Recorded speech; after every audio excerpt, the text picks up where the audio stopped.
Oh, eto pa isang balita, mga bossing, patungkol dyan sa mga isasampa daw nila na kaso. Sa mga magpapakalat ng fake news, teka, magsasampa ng kaso ang Malacanang sa pagpapakalat ng fake news, ang pinuno ng fake news, si Bongbong. Ang numero unong fake news sa Pilipinas, si Claire Castro. O, ba't hindi ninyo kasuhan muna yung mga sarili ninyong kakapal ng mga mukha ninyo? Oh, 'di ba? Oh, ano yung fake news ni Bongbong Marcos? Isa lang na talagang hindi ninyo makakalimutan. Yung sinabi niya na pumasok diyan sa Kingdom of Jesus Christ walang mga baril. Hindi daw gumamit ng mga tear gas and all. Pero walang hiya. Alam naman natin nandoon tayo unang araw pa lang naka full battle gear na yung mga pulis na pumasok diyan. Si General Torre nga meron pang Armalite na nakasukbit sa likuran niya. Tapos sasabihin ni Bongbong, wala daw armas na pumasok diyan, bobo. Yan ang pinuno ng fake news, si Bongbong Marcos. Tapos sasabihin niyo yung mga nagpapakalat ng fake news, numero uno nagpapakalat ng fake news si Claire Castro. Sasabihin ni Claire Castro walang oil crisis, tapos gumawa si Bongbong Marcos ng crisis committee. O di ba fake news yun? O ba't di mo ipakulong kasuhan si Claire Castro? Sabi ni Claire Castro, maayos daw ang ekonomiya. O bakit ang taas ng dolyar ngayon? 60 pesos and 40 centavos na. Sabi ni Claire Castro, maayos daw ang supply ng gasolina. O bakit ang mahal-mahal ng gasolina ngayon? Hindi daw magtataas ng presyo ng bilihin. Ba't ang mahal-mahal ng presyo ng bilihin ngayon? Kung meron fake news dito, ang fake news dito yung gobyerno ninyo. Kasi sinasabi nyo na okay lang ang lahat pero pinakamahal ang pinakamataas ang itinaas ng ating gasolina sa buong mundo. Di kayo nahihiya?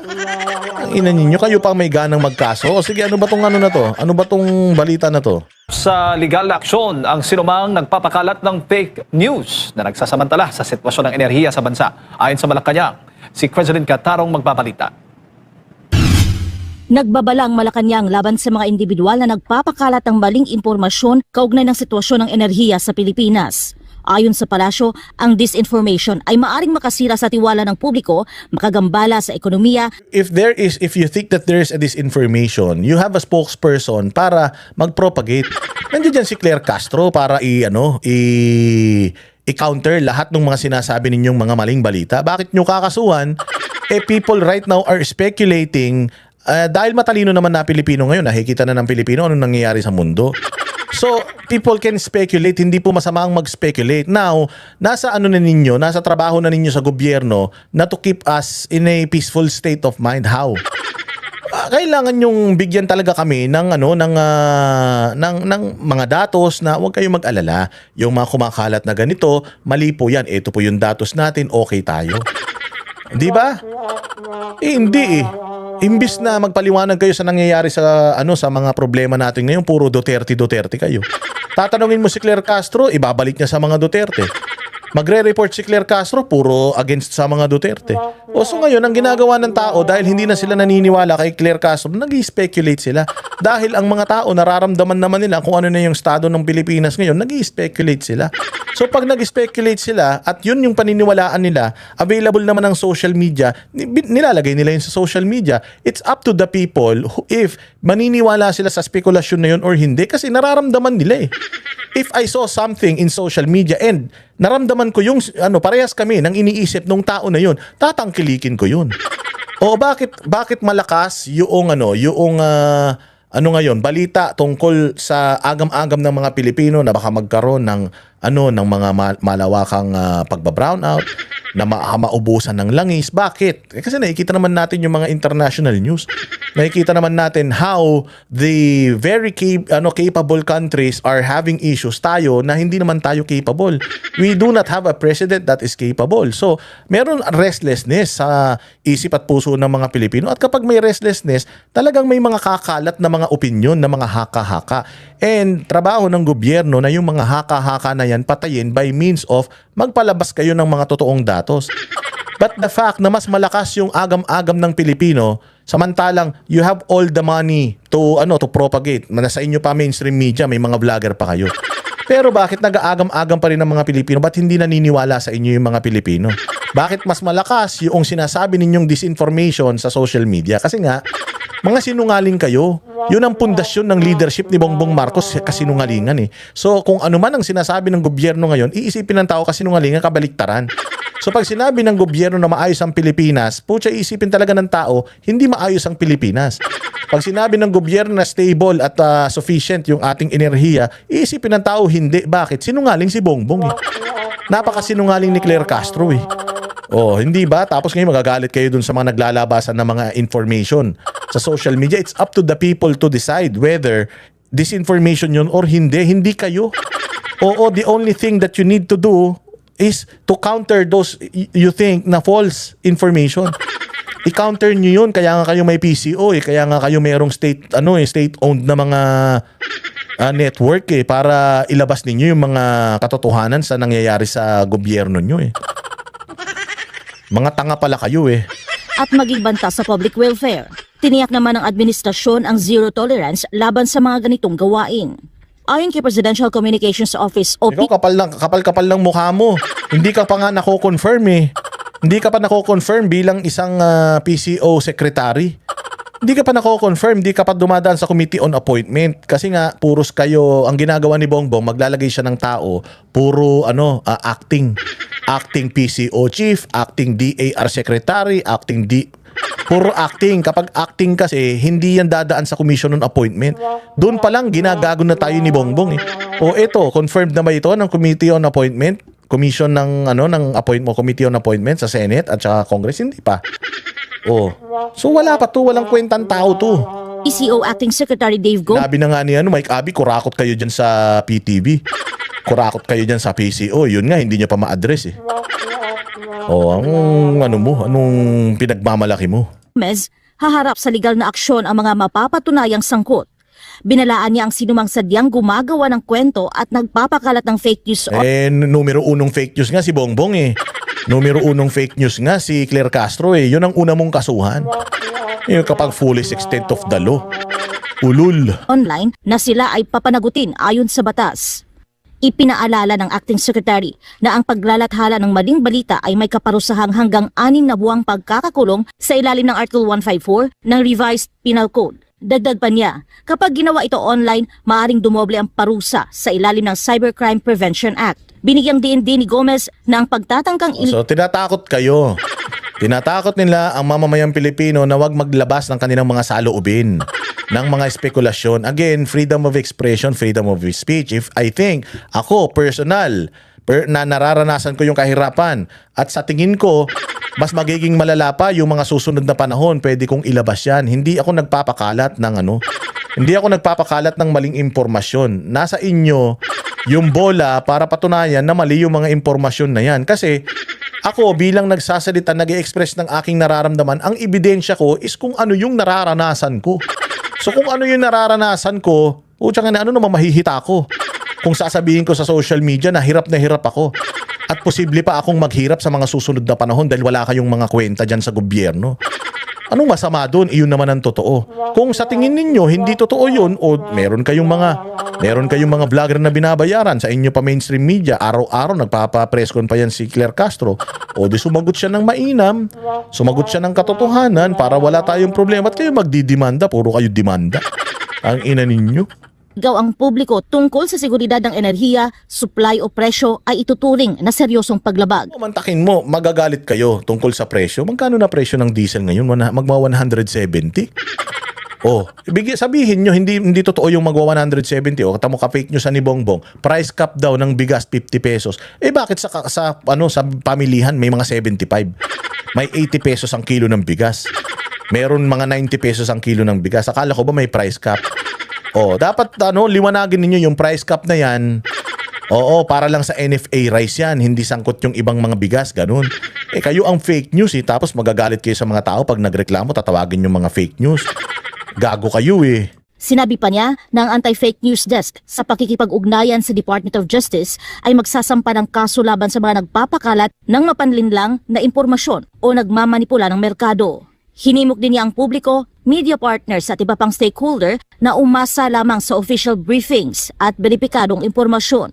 Hinikayat din ang lahat na makipagtulungan upang maiwasan ang pagkalat ng maling impormasyon na maaring gamitin para sa pansarili o pampulitikang interes. Pinaiigting na rin ng pamahalaan ang pagmamanman sa social media at iba pang daluyan ng impormasyon upang matukoy at malabanan. Na doon sila nakafocus, no? Mantaki mo, ang laki ng problema ng bayan ng Pilipinas sa droga, ang laki ng problema sa peace and order, ang laki ng problema sa pagmamahal ng mga presyo ng bilihin, gasolina, and all. Restless na yung mga Pilipino. Tapos po siyang inuuna nila, bantayan yung social media para kasuhan yung mga naglalabas lang ng kanilang mga sentimiento. Gago, no? Sobrang tarantado talaga ng mga to. Walang katinu-tinu talaga ang mga punyeta na ito, no? Pero lalaban tayo, huwag kayong magalala.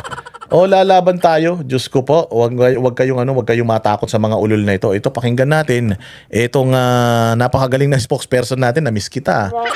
Claire Castro ano itong balita ni Madam? Senator Amy Marcos is calling for the full release of the ICI final report. Sabi niya po, full transparency is the only way for the ICI, and maybe this Ano ang report na ito is Amy Marcos is requesting for a full release of the ICI report.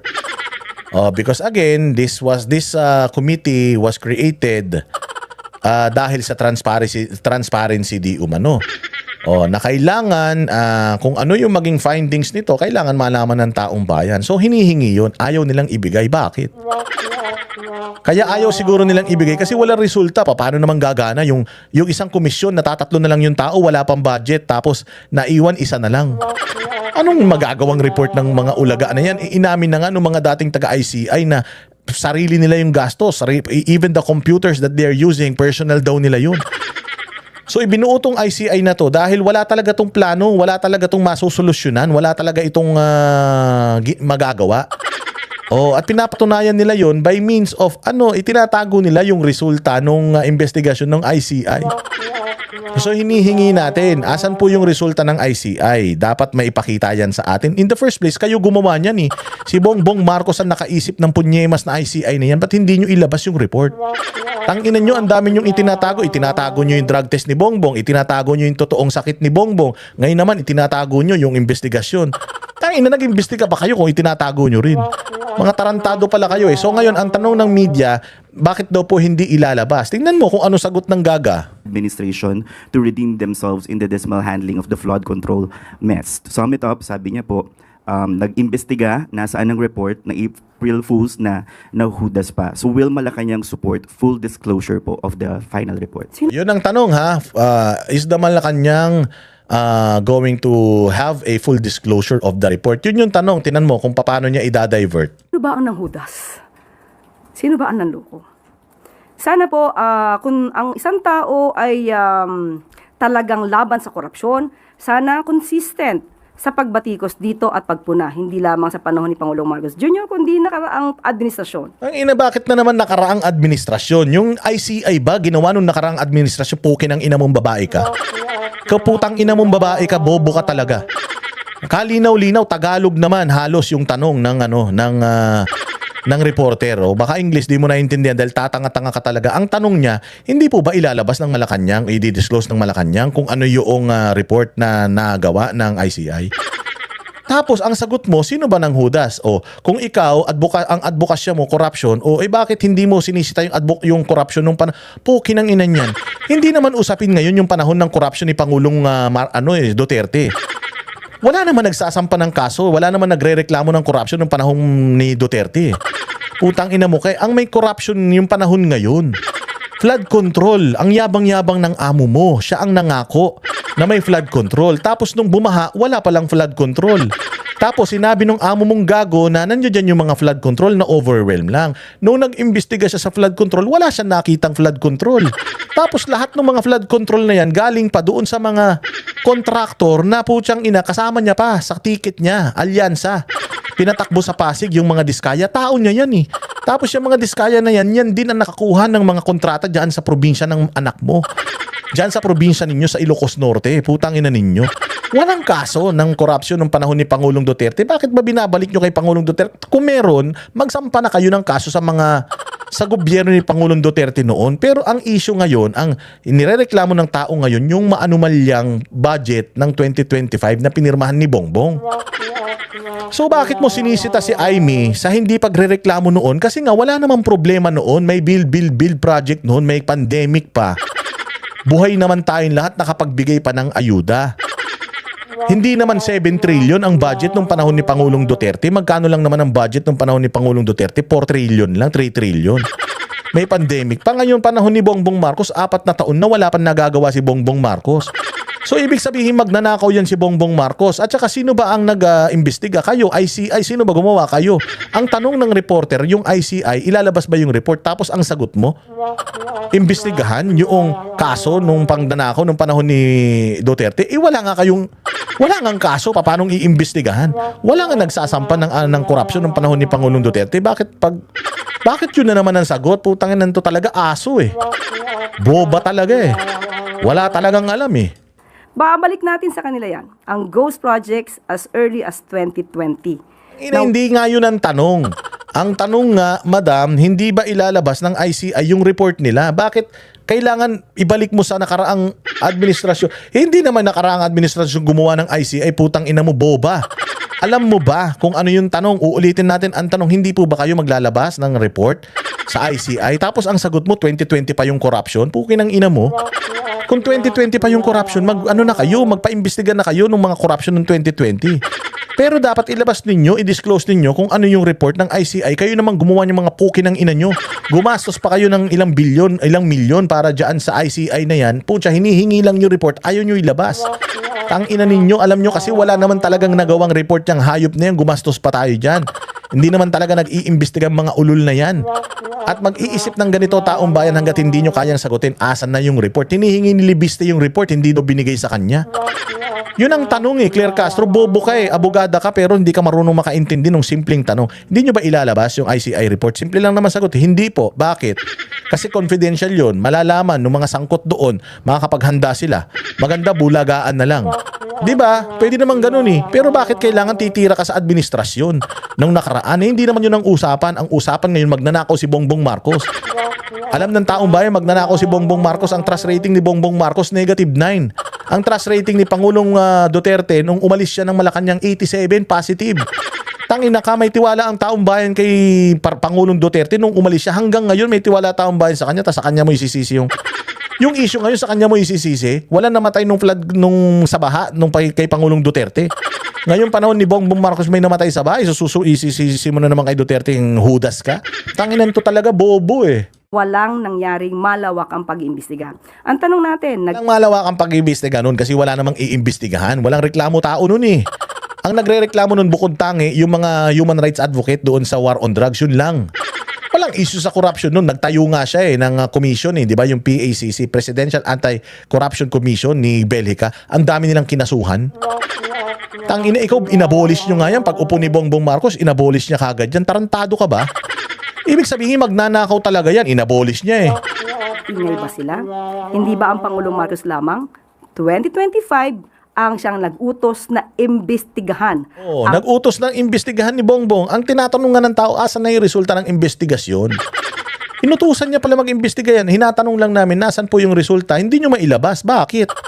Anong reason? Bakit hindi nyo mailabas yung resulta ng ICI investigation? Ang kalat na ito, na mukhang namana pa noong nakarang administrasyon. Mukhang namana pa. Tanga. Hindi ka pala sigurado eh.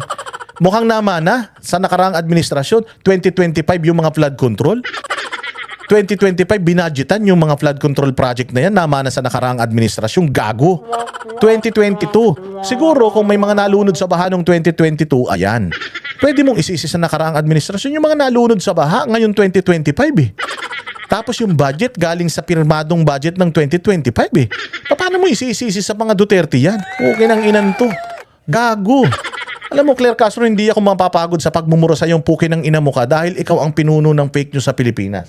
Tapos ang sasabihin mo, ang tingin mo sa mga basher mo, ipis, gago, mas masahol ka pa sa ipis. Tandaan mo yan, hindi kami hihinto, putang ina mo, akala mo titigilan ka namin sa mga ka-fake newsan mo? Araw-arawin ka namin. Okay nang ina mo, kainin mo yung mura namin, gago ka, yun lang nang kaya namin gawin sa'yo. Hindi ka naman namin mapatanggal sa pwesto dahil aso ka, surot ka. Ang ina mo, murahin ka namin araw-araw, tandaan mo yan, walang pikunan ha, ipis pala ang tingin mo sa mga basher mo ha. O ipis pala, walang pikunan, walang demandaan ha. At tandaan natin, sinasabi po sa Executive Order na 94 na ang ICI ay dapat na magbigay ng kanilang accomplishment report. At sa ating pagkakalam ay nagbigay naman sila ng accomplishment report. Ito po. So, Siguro mas maganda kung makikita nila itong accomplishment report na ito. Di lang yung accomplishment report. Hinihingi nga sa inyo anong resulta ng report. Sino yung mga kakasuhan? Sino yung mga may nakitang paglabag? Sino yung mga ine-expect ng taong bayan na makikita sa mga susunod na panahon behind bars? Yun yung excited kami. Hindi kami excited sa mga numero na yan. Wala kaming pakialam dyan. Ang gusto naming malaman, meron bang makukulong? May nakulong ba? Sino yung mga pangalan na makakasuhan? Para at least alam namin kung anong ine-expect namin. Kahit anong pakita mo sa mga numero na yan, hanggat walang nakukulong, putyang ina, alam namin walang nangyaring matino dyan sa investigasyon na yan. Ang importante sa amin may makulong na mga magnanakaw sa Pilipinas. Yun yung hinihingi sa inyong report. Gago, anong magagawa namin dyan sa mga numero na pinakikita mo? Para masabi naman nilang may report ang ICI. Pero kung ang detalye patungkol po dito, ito po ay nasa DOJ at nasa Ombudsman. At talagang naibigay sa mga investigating bodies na mag-iimbestiga patungkol dito. So tama pong sabihin, ma'am, na the Ombudsman and the DOJ will decide kung ano po yung pwede nilang i-share sa public based on... Plain and simple eh. The question is, magpo-full disclosure po ba kayo ng result ng investigation? Kasi merong ipinakita po na na report, pero yung mismong kabuuan ng report, ilalabas nyo po ba? The answer is yes or no. Hindi. Hindi natin lalabas kasi para surprise. Ibinigay na natin yan sa Ombudsman and DOJ. I believe kung kailangan, kung if the DOJ or the Ombudsman thinks na pwedeng ilabas, then sila na yung tanungin ninyo. Ang ICI kasi, ibinigay na nila yung report sa mga ahensya na yan. So, tanungin nyo na sila. Sila na yung magsasabi whether wala bang paglabag sa batas o hindi ba lalabag sa batas pag inilabas itong mga information na to. Oo. Kung ang tanong is yung ICI ba maglalabas ng full disclosure ng kanilang report, naglabas na po sila. Hindi nga lang po sa media, sa DOJ at saka sa Ombudsman. Now, it's up to the Ombudsman and DOJ kung yung nilalaman ba ng report ng ICI ibibigay ba nila sa inyo. It's up to them. Wala na yan sa control namin. Pwede naman ganun yung sagot eh. Pero yung sasagot ka ng paikot-ikot, paligoy-ligoy tapos you will take a jab, sasabihin mo, i-discredit mo yung nakaraang administrasyon na wala namang karikla-reklamo tungkol sa korupsyon. Yung nakaraang administrasyon na ang taas-taas ng tiwala ng taong bayan, you will take a jab doon sa administrasyon na parang bang walang ginagawang kasalanan yung amo mong adik, di umano. Ina nyo, kayo na tong puro palpak, kayo na tong tumutulo yung sipon sa mga speech, kayo na tong pati teacher, pinagluto ng tunito-niladang pansit, tapos kayo yung matino. Kapal ng mga mukha nyo. the final report of the Opo, ICI. depende na po sa kanila yan. So, respeto po sa kanila, dahil sa kanila po yun. But President, Yun lang naman yung sagot eh. Dahil mo pang paligoy-ligoy, lumalabas ng propagandista ka, talagang hayop ka eh. Marcos will order po ba? Hindi po. Unang-una po, ang ombudsman po ay independent body. Follow-up question mula kay Ivan. Ang DOJ, ibibigay po natin sa authority, no? I'm not saying na ibibigay ng authority, pero nasa sa discretion na po 'yan ng DOJ kung ano ang kanilang ibibigay na report na ibinigay. Yan yung sagot, tanga. Pinahaba-haba mo pa, sinayang mo pa yung kuryente. Ang ina ka. Kung ako ang spokesperson ng ng Malacanang, napakadali namang sagutin ng tanong nila, lalo na kung nagsasabi ka ng totoo eh. Oh, mahirap talaga sumagot kapag di ka nagsasabi ng totoo.